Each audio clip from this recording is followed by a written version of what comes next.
Hello everyone, welcome back to my channel that is English Field. And as you know, we have started series of William Wordsworth now. William Wordsworth को cover करने की कोशिश कर रहे हैं हम लोग. जितनी भी इम्पोर्टेंट पोएम्स हैं आपके एग्जाम से रिलेटेड उसको हम लोग कवर कर रहे हैं. पहले उसकी समरी आएगी आपके पास में, उसके बाद में कुछ इंपॉर्टेंट पॉइंट्स आएंगे. तो यहाँ पे हम कवर करेंगे रेजोल्यूशन एंड इंडिपेंडेंस, जो कि लीच गैदर और उसका सब टाइटल है. विलियम वर्ड्सवर्थ की बहुत ही ब्यूटीफुल लिरिक है. तो उसके इसमें हम लोग इंपॉर्टेंट पॉइंट्स देखेंगे जहाँ से क्वेश्चंस फ्रेम होते हैं. Summary is already uploaded. I button में आपको उसका लिंक मिल जाएगा, तो उसको आप जरूर चेकआउट करें. So without wasting any time, let's see what are these important points. So देखते हैं कौन से इंपॉर्टेंट पॉइंट्स हैं इसके. Resolution and independence, leech gatherer. Okay, अब एक एक छोटे छोटे माइनर से माइनर पॉइंट को हम लोग डिस्कस करेंगे, जिससे कि एग्जामिनेशन पॉइंट ऑफ व्यू से कोई भी आपका क्वेश्चन हो या पॉइंट हो वो छूटने ना पाए. Right. So the first thing, इसका टाइटल. ठीक, रेजोल्यूशन एंड इंडिपेंडेंस, ये जो टाइटल है क्यों मिला, और फिर लीच गैदरर ये भी इसको क्यों मिला. ठीक है, इस पे हम बात करेंगे. और इसको और भी अच्छे से समझने के लिए आई विल सजेस्ट कि जो आई बटन में आपको लिंक मिल रहा है उसको ज़रूर आप प्रेस करें और इसकी समरी को ज़रूर चेक करें. एंड अश्योरेंस मैं दे सकती हूँ आपको कि वो समरी को चेक करने के बाद और इसको करने के बाद में you don't need anything to check. Now see, the poem describes Wordsworth's encounter with leech gatherer near his home in the Lake District of England. Okay, तो ये जब वो लीच गैदरर से मिलते हैं. लीच गैदरर कौन है थोड़ा सा मैं आपको बता दे रही हूँ, हो सकता है कई लोगों ने इसकी समरी ना देखी हो. तो वर्ड्सवर्थ जो हैं जब वॉक के लिए निकलते हैं, मॉर्निंग वॉक के लिए, तो वो एक ओल्ड मैन से मिलते हैं जो कि लीचेस को गैदर कर रहे होते हैं. और अपनी पोवर्टी की कंडीशन में और अपनी हार्डशिप्स की कंडीशन में भी कोई और नहीं है उनकी केयर करने के लिए. और ऑनेस्टी के साथ में अपनी लिविंग को आगे चलाने के लिए, अपनी ज़रूरतों को पूरी करने के लिए, जीविका चलाने के लिए वो लीचेस को गैदर करते हैं. And the main thing about him कि कोई उनके फेस पे एक्सप्रेशन नहीं रहता है कि एक्सप्रेशन ऑफ पेन. जब वर्ड्सवर्थ उनसे पूछते हैं कि what you are doing here, तो उनका यही रिप्लाई होता है that I am gathering leeches. और ये बहुत ही ऑनेस्टी के साथ में मैं कर रहा हूँ, ये बहुत ही ऑनेस्ट वर्क है एटलीस्ट. ओके. तो यही इसकी मेन थीम है जिस पे ये पूरी चीजें बेस्ड है. अब आपको आगे के पॉइंट्स और अच्छे से क्लियर हो जाएंगे. Now the subtitle of the poem is leech gatherer. अगर आपसे पूछा जाता है कि पोएम का सबटाइटल क्या है रेजोल्यूशन एंड इंडिपेंडेंस का, so you will answer leech gatherer. Now the poem is in 2 volumes. Very important question पूछ लिया जाता है कितने वॉल्यूम्स में है ये पोएम, तो आप बताओगे it is in 2 volumes. Then, having 20 stanzas of 7 lines each. 20 stanzas हैं इसमें और हर एक स्टैंजा में 7 लाइन्स हैं. ठीक है, हर एक स्टैंजा के अंदर कितनी लाइन्स हैं? 7 lines. Now total it becomes 140 lines. So this is the combination of total 140 lines, that is your leech gatherer. Now written in rhyme royal stanza form. Stanza form पूछ ली जाती है तो आप बताओगे कि राइम रॉयल में ये लिखी हुई है पोएम. वेरी इंपॉर्टेंट पॉइंट, ये आपको याद रखना ही रखना है. Rhyme royal. Now rhyming scheme is very important. Wordsworth की जितनी भी इंपॉर्टेंट पोएम्स हैं, ऐसे तो बहुत सारी पोएम्स हैं, बट जहाँ से क्वेश्चंस आते हैं जो हमेशा पूछे जाते हैं, आपको पहले उन पे फोकस करना है, बाद में दूसरे पे फोकस करना है. ऑलवेज रिमेंबर, सिलेबस प्रिपेयर करते टाइम ये आप जरूर ध्यान रखें. सो written in rhyme royal stanza form, very important point. Next is rhyming scheme of this poem is AB AB B C C.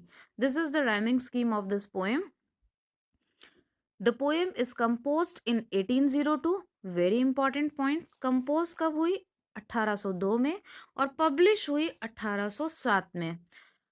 एक इम्पॉर्टेंट मैसेज और मैं दे दूं आपको कि हमेशा मैं कोई ना कोई क्वेश्चन पोस्ट करती रहती हूँ. Every day I post some of the questions. फिर पोल्स के थ्रू मुझे पता भी लगता है कि कितनी मेजॉरिटी जा रही है कौन से आंसर की तरफ, कौन से ऑप्शन की तरफ. तो उसको आप ज़रूर अटेम्प्ट करें और कम्युनिटी पोस्ट ज़रूर चेक करें. Now composed in 1802, and published in 1807. Now see, this is a lyric. पूछ लिया जाता है क्या है ये. So this is a lyric. Resolution in this poem means determination to succeed. इस पोएम के अंदर डिटर्मिनेशन टू सक्सीड. रेजोल्यूशन क्यों बोला है इसमें, रेजोल्यूशन नाम इसको क्यों मिला. So in this poem means determination to succeed. किसी भी चीज़ के लिए डिटर्मिन्ड रहना.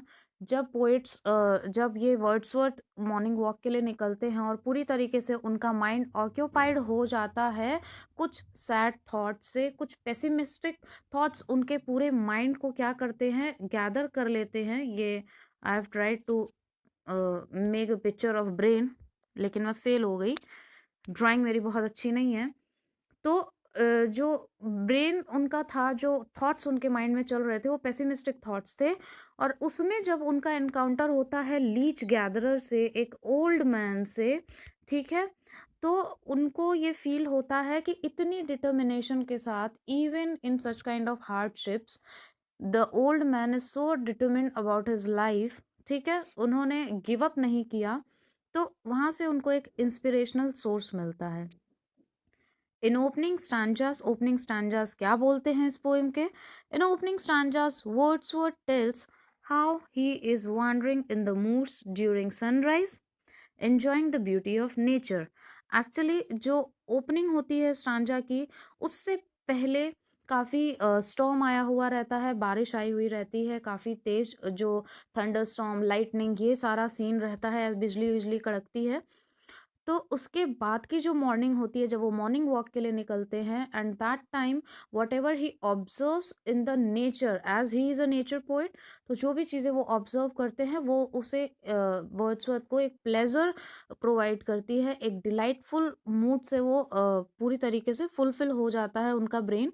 तो उस ब्यूटी को उन्होंने एन्जॉय किया है, उस नेचर के बारे में उन्होंने बताया है. और अगर आप इसकी कोटेशंस ट्रेस करना चाहते हो तो मूड्स हमेशा ध्यान रखना. Wandering in moods, as I always told you कि आप कहते हो कोटेशंस कैसे लर्न हो. हर अगर आपको समरी अच्छे से पता है किसी भी पोएम की, और या फिर किसी भी नॉवल की, किसी भी प्ले की आई एम टॉकिंग अबाउट, तो उसमें कुछ ना कुछ कीवर्ड्स ऐसे दिए हुए रहते हैं जिनसे आप कोटेशन को ट्रेस कर सकते हो और आपको रटने की ज़रूरत बिल्कुल भी नहीं है. कंसेप्चुअल अप्रोच से बहुत अच्छे से आप कवर कर सकते हो, लेकिन रटने से आपका टाइम वेस्ट ही भी होगा और उसके अंदर पूरी श्योरिटी भी नहीं आएगी that you have completed your syllabus. तो वॉन्डरिंग इन मूड्स, यहाँ पे जो पोएट है मूड्स में वॉन्डर करता है. मूड्स क्या होते हैं, जो ऊंचे ऊंचे टीले टाइप के रहते हैं मिट्टी के, उस पे कुछ कुछ घास रहती है, और that is not the fertile soil, not the fertile land. Okay, during sunrise, sunrise के टाइम पे, जब उस थंडर स्टॉर्म के बाद में जो सनराइज होता है उसके बारे में है opening stanza. After that he is saddened by the thoughts of his future solitude. और उसके बाद में वो सैड हो जाते हैं, एज आई टोल्ड यू, कि कुछ सोच के वो सैड हो जाते हैं कि फ्यूचर में क्या होगा. Pain of heart, distress and poverty, वो सोचने लग जाते हैं. वो अपने फ्रेंड, उनके जो फ्रेंड पोएट थे चैटरटन, उनके बारे में, जिन्होंने सुसाइड कर लिया था. जब पोएट यंगर एज में होते हैं तो बहुत डिलाइटेड फील करते हैं, because they have that imagination par each and everything, सारा टाइम उनका उसमें निकल जाता है. बट जब वो अपने एंड को मीट करते हैं तो उस टाइम पे पोएट को लगता है कि सबका एंड बहुत ही कैसा होता है, सैड होता है, पेन ऑफ हार्ट होता है, डिस्ट्रेस पूरी तरीके से रहता है, जहाँ पे आपको खुशी नहीं मिलती, कोई प्लेजर नहीं मिलता, और पोवर्टी में आपकी टेक केयर कोई नहीं करता है. So these were the some of the very important points which you have to keep in your mind. अब इतना अगर आप कर लोगे तो your thing is done. Thank you so much. So friends, I hope this topic is clear and it is very important अगर आप exam point of view से देखें. If you find this video helpful, so please to like this video, क्योंकि like करने से थोड़ा encouragement मिलता है और भी ऐसे ही वीडियोस बनाने के लिए. और अगर नहीं हेल्पफुल लगा हो तो आप डिसलाइक भी कर सकते हो. And please to subscribe the channel अगर ऐसे ही वीडियोस रेगुलर आपको देखने हो, and hit the bell icon so that यहाँ से कोई भी नया वीडियो पोस्ट होता है तो उसका नोटिफिकेशन आपको टाइम टू टाइम मिल जाए. अपने फ्रेंड्स कम्युनिटी में शेयर करिएगा, because these videos are free of cost, और अगर किसी की हेल्प हो सकती है तो that is a very good work. Don't forget to give your feedback. और अगर वीडियो आपको इंटरेस्टिंग लगा है तो एक कमेंट अच्छा सा ज़रूर दे के जाना, जिससे मुझे भी पता चल सके कि जिस तरीके से आपकी डिमांड थी उसके अकॉर्डिंगली वीडियो आपको पसंद आया या फिर नहीं आया। If you want me to explain any other topic, please to comment in comment box, surely I will upload the video. ये भी रिक्वेस्टेड वीडियो था। And see you soon in next video. अपनी प्रिपरेशन अच्छे से करिएगा और course syllabus के साथ में करिएगा। Thank you so much.